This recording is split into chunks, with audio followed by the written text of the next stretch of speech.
Bienvenue sur le Path of Faith, où nous nous aventurerons dans un voyage de découverte spirituelle, guidé par la foi et la sagesse de Jésus-Christ.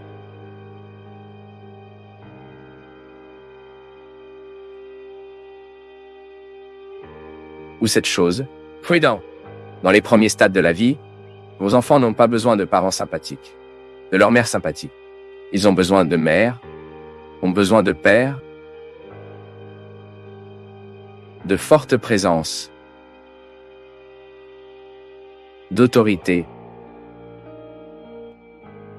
de référence. Au fait, c'est à la mode, non? Le petit ami de la fille. Il a une vie presque égale, allez ensemble à la balade. Ça va, ça. Prudent. Vous pouvez provoquer une absence incurable. Une absence incurable. Lorsque vous devenez son petit ami et référence du père, référence de la mère, nous devons tout savoir. Si vous n'avez pas les deux, vous en avez un. Ou si vous n'avez pas les deux physiquement, vous pourrez avoir à travers un grand-père, une grand-mère. C'est plus difficile parce que la relation de grand-père et de petit-fils est beaucoup plus libre. C'est très difficile comme ça. Quelle est une autre échelle d'amour? Vous pouvez voir. C'est pourquoi les enfants sous la garde des grands-parents rencontrent plus de difficultés à l'échéance. Car les grands-parents sont plus permissifs. Donc, dans une autre phase de la vie, méfiez-vous. Si vous, pour des raisons de travail, devez laisser votre enfant avec votre mère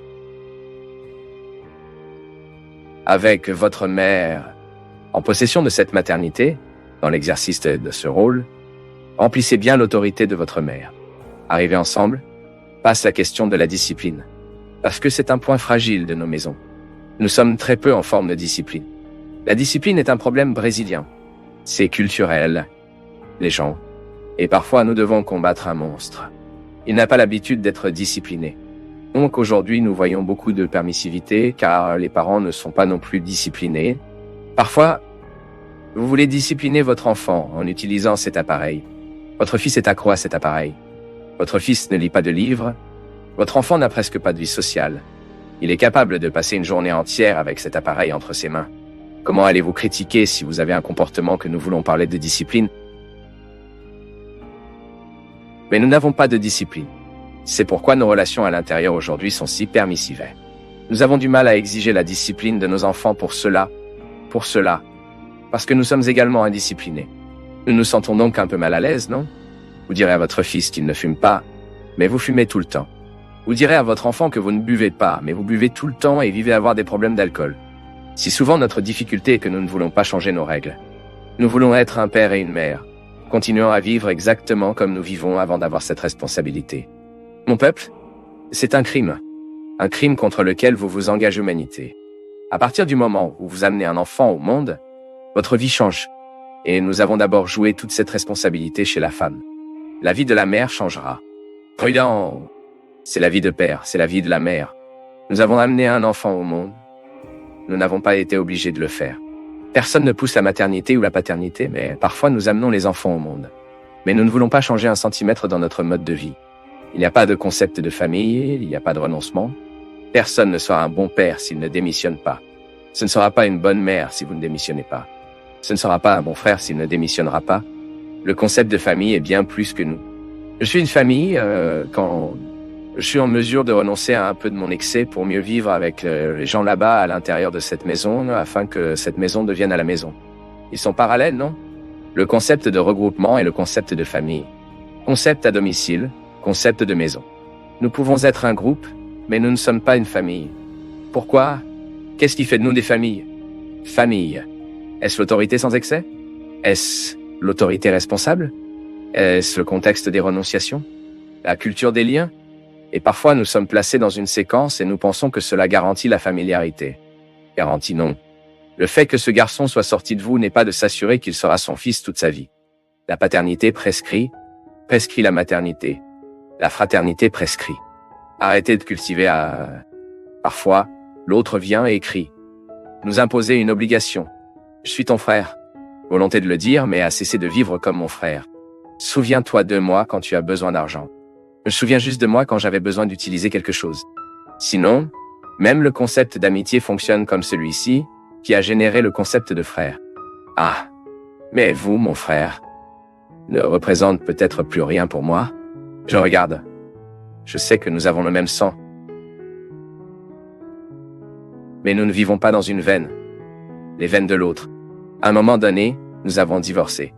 Car le divorce n'est pas quelque chose qui ne se produit que entre mari et femme. Les frères divorcent lorsque l'expérience n'est pas proche, quand elle n'a pas d'amour, quand elle n'a aucune responsabilité, lorsque nous ne vivons pas d'une autorité responsable, lorsque nous n'interprétons pas l'autre comme un guichet automatique où je satisferai mes besoins matériels. Je pourrais bien divorcer mes enfants sans m'en rendre compte. Arrêtez simplement de les cultiver. Et lorsque vous essayez de reprendre le lien, vous vous rendez compte que vous êtes devenu un étranger depuis longtemps. Parce que ce qui fera que la familiarité sera maintenue, ce sont les valeurs. Donc après que vous étiez mère, vous avez exercé l'autorité, ce que vous avez beaucoup dit, vous avez dit oui. Que vous avez corrigé, que vous ayez averti, mis hors du lit, vous sommes levés, l'a fait fonctionner, fait des études. Après que vous ayez fait de l'exercice, cette personne d'autorité difficile et lourde qui est difficile pour vous de retirer une personne que vous aimez du lit, si vous savez qu'elle est fatiguée. Mais si vous savez qu'il en a besoin parce que c'est une question de croissance, vous allez le prendre. Donc, après avoir joué ce rôle dur et difficile des obligations, vous constatez que vous pouvez être ami avec votre enfant. Vous respirez profondément et pensez, je suis maintenant un ami de mon fils. Ma maternité est devenue une grande fraternité. Ce n'est pas que vous ayez le petit ami de votre fils au mauvais moment. Au moment où il avait besoin de mère, tu es allé. Mais maintenant qu'il est déjà autonome, qu'il s'est marié, qu'il a déjà ses enfants, vous obstrueriez si vous insistiez pour être encore sa mère, car vous étiez à temps et avait besoin de beaucoup d'entre vous. Ensuite, vous obtenez cet ami qui l'appelle de temps en temps. « Maman, allons-nous dîner aujourd'hui ? Maman, allons-nous parler ? Je n'ai plus aucune obligation. Mais nous serons ensemble. Comme c'est beau. J'ai donné l'exemple de la mère, mais vous pouvez penser comme le père. Vous restez également, ou vous faites des amis avec votre enfant. Après avoir exercé toute autorité, après avoir subi toutes les exigences de votre paternité.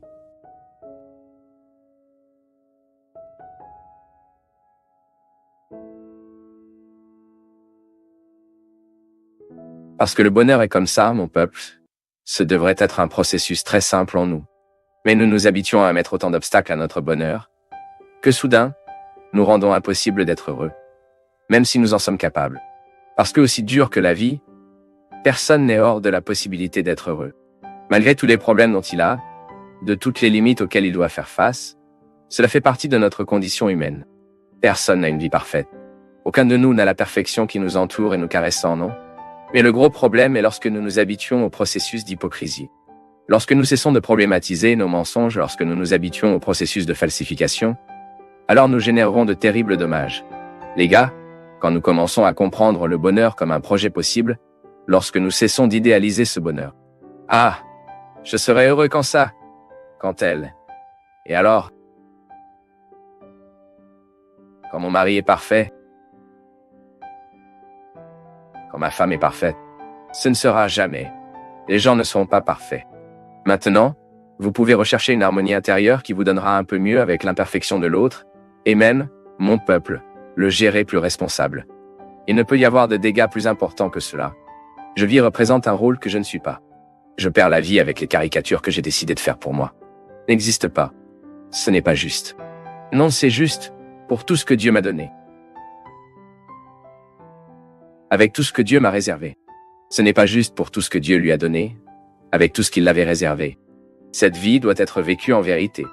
C'est pour chercher, recruter quotidiennement ce que nous pouvons dire à l'autre, vous savez, et la rechercher quotidiennement. Nous devons faire attention que l'autre ne vienne pas verser sur notre pudding au lait condensé au vinaigre Caldina qu'il a préparé de manière malveillante pour nous. Alors ne fais pas ça non plus. Lorsque vous jetez une mauvaise sensation, jetez-la à la poubelle, pas au-dessus de l'autre. Christian n'a aucune obligation de recevoir ce qui n'est plus pour moi. Les sentiments saupoudrés ne peuvent pas être essayés au-dessus des autres. Nous nettoyons le verre à l'extérieur. Nous mettons un combat si malhonnête. Pourquoi ? Parce que nous voulons guérir sur nous, sur les côtés ou les situations qui n'auront pas accès à ce qui devient vraiment malade. Ce sont ces faux conflits, non ? La personne doit prendre une décision dans sa vie, mais il n'entre pas dans la bonne porte afin qu'il puisse accéder à la salle qui a en fait besoin de la réforme. Vous atteignez la partie de fondation ou la fissure qui affaiblit la structure de toute la maison. Non, nous y restons entourant le moignon, gérant un faux conflit. Combien de choses vont-ils mal chaque jour ? Si vous choisissez de rester dedans, Vous vous ennuyez avec le temps.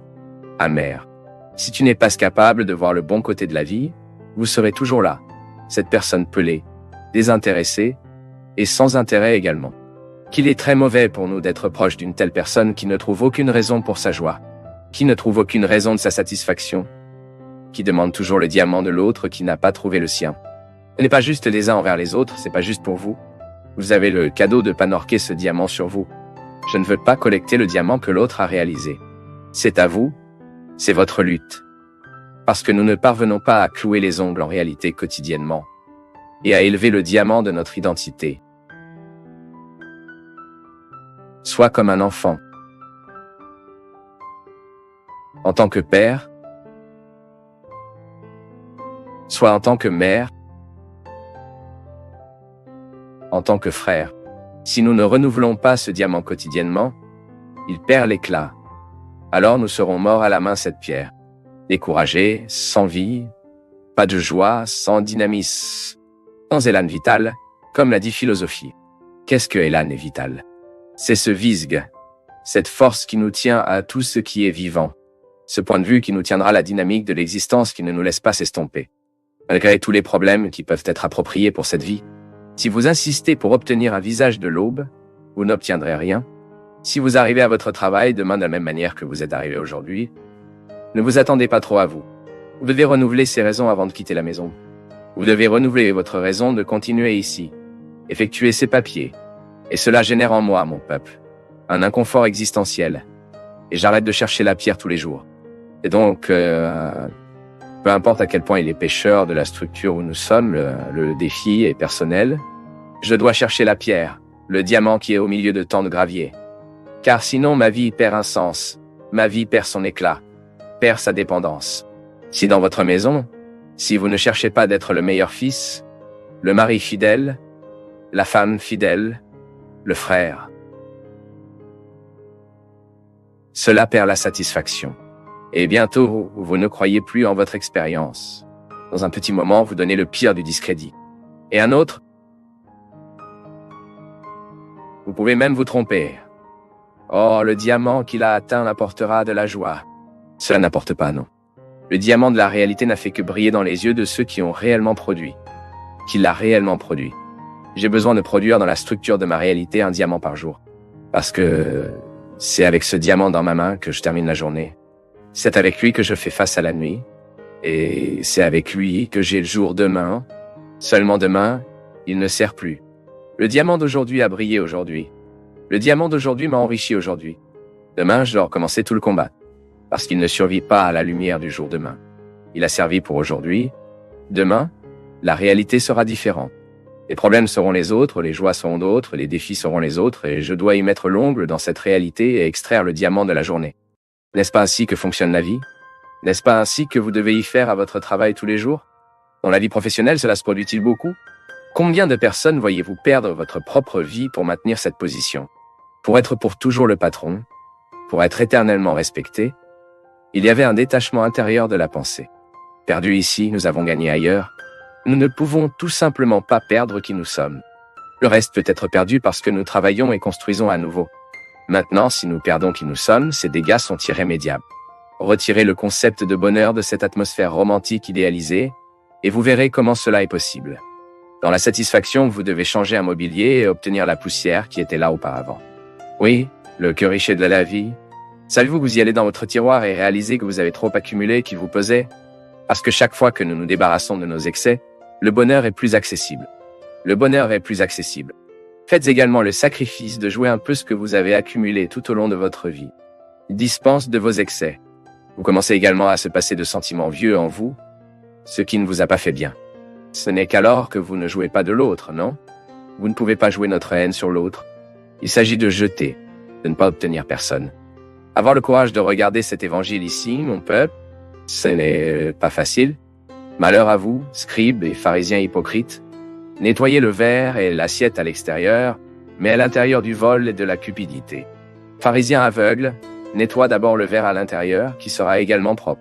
C'est à l'intérieur qu'il tombe malade. La saleté qui nous tue n'est pas celle qui est hors du verre. Elle contaminera la nourriture. Ce sont des situations qu'il essaie de nettoyer à l'extérieur, mais, en fait, la saleté qui dérange est là. C'est dans l'esprit. C'est dans l'âme. Nous sommes trop complexes.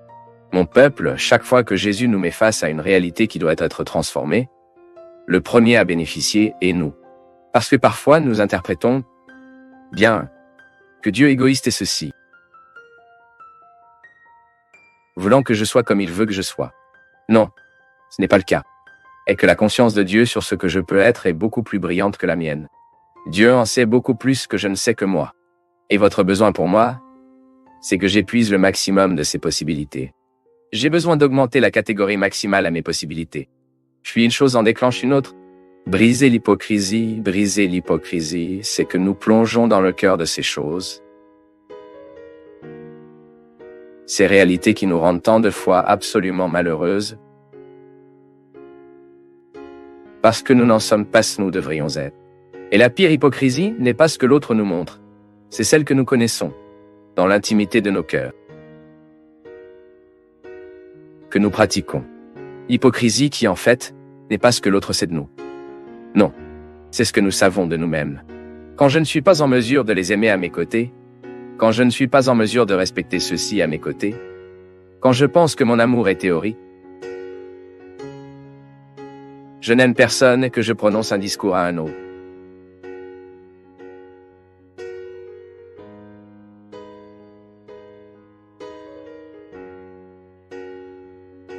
Qu'est-ce que l'intimidation?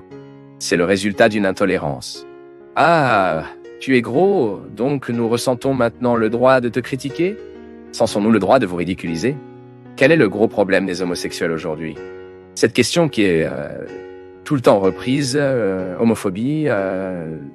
Qu'est-ce que l'homophobie, mon peuple?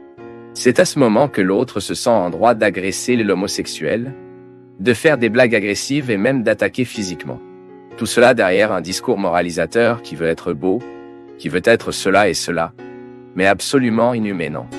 Vous ne pouvez peut-être pas être d'accord les uns avec les autres, mais vous avez avec l'autre une position respectueuse. C'est une question d'éducation que nous devons reprendre. Et la culture. Même aujourd'hui, je traversais les nouvelles du matin. L'histoire des personnes qui sont au chômage ne cherchent pas un autre emploi parce qu'ils ont une assurance chômage. Et quand ils trouvent un nouvel emploi, pourquoi ne déposent-ils pas? Parce qu'ils veulent continuer à recevoir des avantages. Ensuite, Alexandre Garcia, le commentateur du journal, disait-il, « C'est malheureux parce que le Brésil fonctionne toujours comme ça. C'est toujours la culture du bénéfice. Je veux apprécier, je ne passe pas dans ma réflexion qu'au moment où j'assume une posture de cela, je manque de respect aux contributeurs qui donnent dur au travail et qui remplissent leurs obligations, afin que ceux qui profitent de cet avantage jouissent sans son besoin. C'est la culture. C'est la manière brésilienne. Tout le temps que nous voyons tout le temps, cette semaine malheureuse, les nouvelles que nous avons vues sur les repas scolaires dans le pays, qu'est-ce que c'est? C'est la manière brésilienne. Nous surmontons ici et nous obtenons l'argent sous le tissu, puis l'argent qu'il devait être, pour bénéficier à nos enfants dans nos écoles, sera détourné vers le canalis de nombreux politiciens. Pourquoi? Parce qu'il y a une culture, ou même un manque de bonne culture et de bonnes valeurs guidant notre action, parce que je dois l'être. Pour moi, pour que cette culture du bien prévale dans le monde, je dois utiliser le micro-espace de mes décisions. Alors, je suis ici. J'ai la possibilité d'avoir une relation directe avec Christian. Disons qu'il est mon ami, qu'il est mon frère. C'est avec lui que j'ai besoin d'exercer tous les principes qui, je crois, fonctionneront pour le monde entier. Si je ne suis pas en mesure de postuler à de petites choses, le bien que je veux pour le monde entier, alors je n'ai pas le droit de vouloir ce bien, car la transformation se produit ici. Donc si je fais la promotion de la guerre, si je fais la promotion de la violence à l'intérieur de ma maison, si je ne suis pas en mesure de traiter les gens qui me servent bien, si je ne suis pas humble d'être avec ceux qui me servent de la même manière, je ne peux pas me permettre de vouloir un monde égal. Je ne peux pas me permettre de vouloir que le monde soit bon, car je ne fais pas ma part. Comment vais-je m'attendre à ce que le monde se produise, que le monde sera transformé, que tout ce concept du royaume de Dieu sera appliqué dans l'histoire, si je ne le fais pas à l'endroit que je peux promouvoir? C'est donc difficile. Le monde sera comme ça, cette intolérance. Cette non-aimante se poursuivra, jusqu'à ce que nous prenions nos petites attitudes qui pourront tout transformer. À partir du moment où je m'engage dans le monde, à l'améliorer, à partir des situations qui me conviennent, à proximité, Si je ne réalise pas cette transformation ici, je n'ai pas le droit de m'attendre à ce que le monde soit donné. Je vous souhaite, dans vos difficultés, vous avez toujours le droit et la possibilité de retirer vos excès. Donc vous avez sous vos yeux votre vérité fondamentale, sans exagération. Juste vous. Et à partir de cela, vous rencontrez le chemin de la vie. Merci pour votre affection, pour votre attention, et que Dieu vous bénisse beaucoup. Que Dieu déverse sur votre cœur, sur votre maison, sur votre vie. Padre, versez sur nous la bénédiction du Dieu Tout-Puissant, Père, Fils et Saint-Esprit. Notre vie est toujours cette équation de ce que nous sommes avec ce que nous aimerions être. Aussi un peu de ce que nous étions. Il n'est pas possible de combiner le moment présent sans la jonction de tout cela. Et la combinaison du futur, cette fois que nous ne savons même pas si nous le ferons, dépend de l'articulation sage, le passé que nous avons eu avec le cadeau que nous avons aujourd'hui. C'est cette articulation. Cela nous fait faire des pas. Marcher. Toujours croire que la main de Dieu nous soutient. Mais croyant de la bonne façon. Chaque fois que je pense à la providence de Dieu, je pense que comme une faveur qui ne cesse de ne jamais être présente dans ma vie, mais en même temps ne supprime jamais ma possibilité de faire ma part. Parce que humainement, mon peuple, nous avons déjà appris, même la psychologie. La pédagogie nous apprend que le bon éducateur ne donne jamais à son disciple la leçon prête. Ce serait un crime contre le disciple de lui offrir la leçon prête. Le maître donne la certitude de sa présence, de retirer toutes les questions, de pouvoir aider, de dissoudre ce qui perturbe et de nuire à l'apprentissage. Mais parfois, le disciple devra vivre avec sa solitude. Le maître fait taire et refuse de donner la réponse que nous recherchons tant.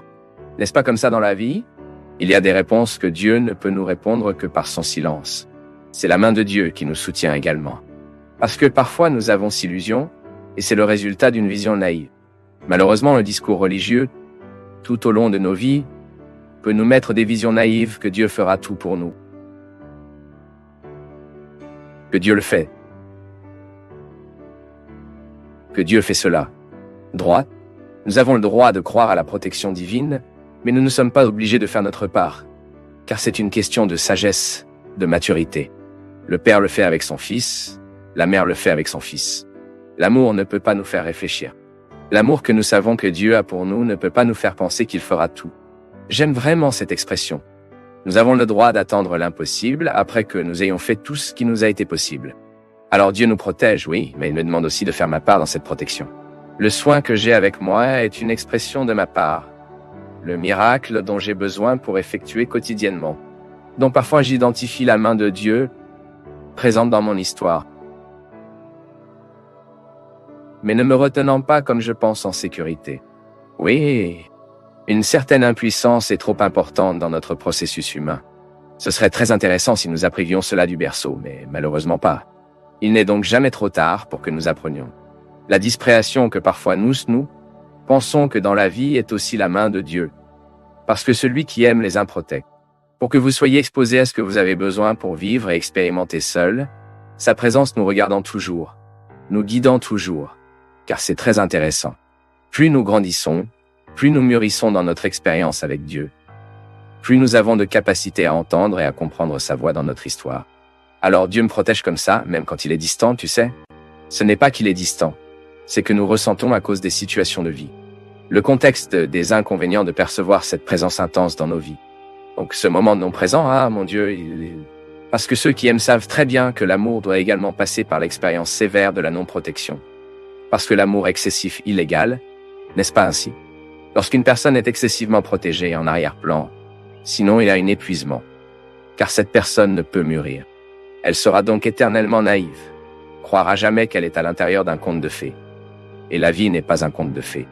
Donc, croire à la protection de Dieu ne nous donne pas le droit de penser que Dieu fera tout pour nous, qui marchera pour nous. Non. Il nous renforcera toujours avant ces batailles auxquelles nous devons affronter. Mais nous serons responsables de l'exécution de la pièce qui nous convient. C'était comme ça avec Moïse.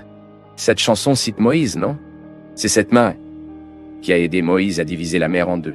Il y a une grande richesse dans ce passage qui est dans Exode lorsque Moïse est terrifié, car il a retiré le peuple d'Égypte et s'est révélé vers cette terre protégée et non promise. Voire, il est également un peu protégé. La terre promise serait réalisée avec une promesse que Dieu a faite à Moïse, tant qu'il a été encouragé à retirer ses gens de l'esclavage et à traverser les difficultés du désert. Notez que quiconque a eu l'occasion d'aller en Israël sait très bien ce qu'est le désert. Vous entrez dans ce désert pour atteindre un endroit où nous ne savons pas où il se trouve, qui n'est que dans le cœur d'un homme, comme une promesse, est une grande difficulté. Le peuple croyait, vous avez peut-être écouté cette expression lorsque quelqu'un vous conseille de regretter le passé. Que regrettent les oignons de l'Égypte? Ça dit, oh, j'étais esclave, mais j'avais cette nourriture, j'avais l'oignon à nourrir, et maintenant je suis libre. Mais je n'ai rien de calme. Donnez le temps du désert. Autorisez le désert, dites-vous ce qu'il doit dire. Même la faim, la restriction, elle est très importante dans le processus humain. Nous identifions tout le temps que les gens sont gâtés parce que rien n'a manqué. C'est terrible quand vous avez un enfant qui a été choyé depuis l'enfance, ça n'a rien manqué du tout. Et soudain, dans la rupture de la vie, cette personne a besoin de faire face au désert de la vie et elle n'a pas assez de munitions pour poigner. Alors faites quoi? Comment affronter le désert? Là, à ce moment, lorsque Moïse retire le peuple de l'esclavage et encourage à emmener ce peuple à travers le désert, sur le chemin de la terre promise, ils ont aussi peur, il ne sait pas non plus ce qu'il sera. Par conséquent, tout le temps, à travers les manifestations de Dieu à ce moment-là dans la vie de Moïse, il communique avec Dieu. Ce sont les épiphanies, qui sont ces glorieuses manifestations de Dieu là-bas, par la simple réalité. C'est le buisson brûlant, c'est la pierre qui coule l'eau. De toute façon, Dieu parle à Moïse, lui donnant des signes qu'il est sur la bonne voie, mais ne le prive pas du désert du désert. Ensuite, non protégé dans ce désert, matériellement, il peut faire confiance à Dieu qu'aucun autre confort n'avait donné. Vous voyez à quel point c'est intéressant? Comme la non-protection, une apparente non-protection, tout à réserver et derrière les soins de soins là-bas, tout comme vous êtes un parent, est une mère, créez une restriction à votre enfant pour que peut-il mûrir? Ce n'est pas comme ça. Parfois, vous retirez quelque chose de votre enfant pour qu'il le manque vraiment, pour qu'il puisse plus tard valoriser. Je le répète, beaucoup de gens se trompent dans leur vie parce que rien n'a manqué. Ensuite, vous pouvez voir que quand il manque trop, cela peut également provoquer un déséquilibre, un manque de confiance dans la vie, chez les gens enfin, et l'équilibre qui fonctionne. Lorsque vous commencez à éduquer en plaçant la protection et les improtections apparentes, où cette personne devra faire face à la situation seule, même si vous voyez de loin. J'ai fait face à des situations dans ma vie extrêmement difficiles, que l'autre ne suffisait pas à dire. Pourquoi? Parce qu'ils étaient à moi. Cela vous aide même à regarder de côté, à savoir qu'il y a un ami avec vous, qu'il y a une mère, qu'il y a un père, un frère, mais dans de nombreux instants de notre vie, ce calvaire doit être vécu en solitude. Et à ce moment que j'ai besoin de vivre ce sentiment d'être non protégé. Tout comme Moïse vivait en fixant l'inconfort du désert, face à ces inconforts, il a compris ce qu'est la condition humaine. Je fais donc aussi cette expérience. Je ne veux pas passer ma vie dans des nuages blancs. Je ne veux pas vraiment. Et c'est pourquoi depuis Moïse, vivant l'inconfort du désert, devait convaincre ceux qui étaient à côté de lui que cet inconfort en valait la peine. Ah, mais certains voulaient retourner à l'esclavage. Regardez comment la faiblesse humaine est très présente dans nos vies. Père Fabio, bonne nuit. Que faire avec tant de manque d'humanité? Pourquoi les cœurs sont-ils aujourd'hui si vides? Pourquoi sommes-nous si nécessiteux de l'amour pour le voisin? C'est tellement triste de le réaliser. Parce que cette semaine, nous avons vu tant d'autres nouvelles montrant également cette non-aimante. Il est regrettable que l'intolérance soit tellement à la fleur. Soudain, les gens sont dans la rue, lâches agressés à mort. Les gens qui partent parfois pour s'amuser. Je n'entre même pas dans le mérite de la question, car ils recherchent ce plaisir. Mais personne ne quitte la maison pour mourir. C'est juste que les choses se produisent. Parfois, nos valeurs sont si inversées. Mon peuple, c'est si difficile aujourd'hui que nous voyons que les jeunes ne pouvaient pas apprendre cet amour. Maintenant, je voyais également le rapport là-bas à Morodo Aleman. Le processus de pacification s'est produit. Dieu merci. Peu à peu, la vie est revenue à la normale à cet endroit. Hier, ils avaient des images d'un hélicoptère qui semblait avoir un autre vol. Une tentative de confusion. Et quand ils se sont approchés, des enfants jouaient avec des armes en plastique fabriquées par elles-mêmes. Ensuite, j'ai fait cette association avec les images qui s'y montrent du Pakistan. Pakistan, non Afghanistan. Non, le Pakistan. Où était le Ben Laden? Là, il montrait aux enfants des armes. Il est regrettable, c'est vrai que ces jours-ci, avec tant de violence dans le monde, nous voyons toujours ces instruments de guerre d'armes et cela étant une blague entre nous. Je me souviens, quand j'étais enfant, nous avons eu un gain en cadeau. Imaginez cela. Quelle chose horrible, non? Comment pourrait-elle ce moment-là? Je ne sais pas, je ne suis pas dans un magasin de jouets pour enfants depuis longtemps, mais je ne peux pas admettre que ces jours-ci vous le ferez et que vous achetez un pistolet jouet. Je ne sais pas s'il y en a encore. Ce que je sais, c'est que souvent des jeux vidéo, tous incitent beaucoup à la violence. Les jeux électroniques, nous en avons parlé à plusieurs reprises ici. Cela génère peu d'amour. Car quand un enfant joue librement avec un pistolet, à quoi sert une arme? Tuer. Donc, si elle fait son apprentissage d'enfance dans son enfance, il est très difficile pour nous de vouloir extraire d'elle une attitude aimante, une position paisible. Donc, si nous voulons neutraliser la croissance de cette non-aimante, nous devons changer notre conduite. Qu'est-ce qui s'amuse? Quel est notre plaisir? Comment nous trouvons notre plaisir? Il n'est pas possible d'avoir une société heureuse, une société harmonieuse, avec tant de drogue, avec tant d'alcool socialisé, avec ce processus d'auto-altération de notre jeunesse, tout le temps étant motivé par les partis, par le biais de promotion. Alors pendant que nous recherchons ce genre de plaisir, alors que nous offrons à notre âme ce genre de beauté, entre parenthèses, de joie, il est donc naturel que nous vous plongerons de plus en plus dans ce contexte de déshumanisation, parce que l'alcool déshumanise, la drogue déshumanise, la prostitution socialisée qu'elle déshumanise, les jeux qui ont été générés cette agressivité, cela déshumanise l'enfant. Et nous devons apprendre à la sensibilité. Nous ne pouvons que réduire les préjudices de cette non-aime aujourd'hui, à partir du moment où nous créons une culture de la paix. Le mot culture nous impose beaucoup de responsabilités. Qu'est-ce que la culture? C'est ce que vous cultivez. Comment allez-vous comprendre le processus culturel d'un peuple? Lorsque vous entrez dans les coutumes de ces gens et que vous commencez à identifier ce que cette société a cultivé, promu et agrandi. C'est là la culture. Quand nous disons waouh, cette personne est très cultivée, il a beaucoup de culture. Qu'est-ce que c'est? Elle avait beaucoup de culture. Elle a beaucoup cultivé, elle a beaucoup lu, elle a cherché à savoir, elle était curieuse, elle a enquêté, elle a réussi à lui faire une bonne partie du monde extérieur. Comme par la lecture, à travers des informations. La culture de la paix est donc une culture de chaque jour. Cette intolérance que nous avons remarquée de nos jours, qui imprègne toutes les dimensions de la relation humaine, si cela n'est pas modifié, notre monde deviendra de plus en plus insupportable, de plus en plus difficile. Nous parlions ici les autres jours, l'intolérance entre les différences. Mon Dieu.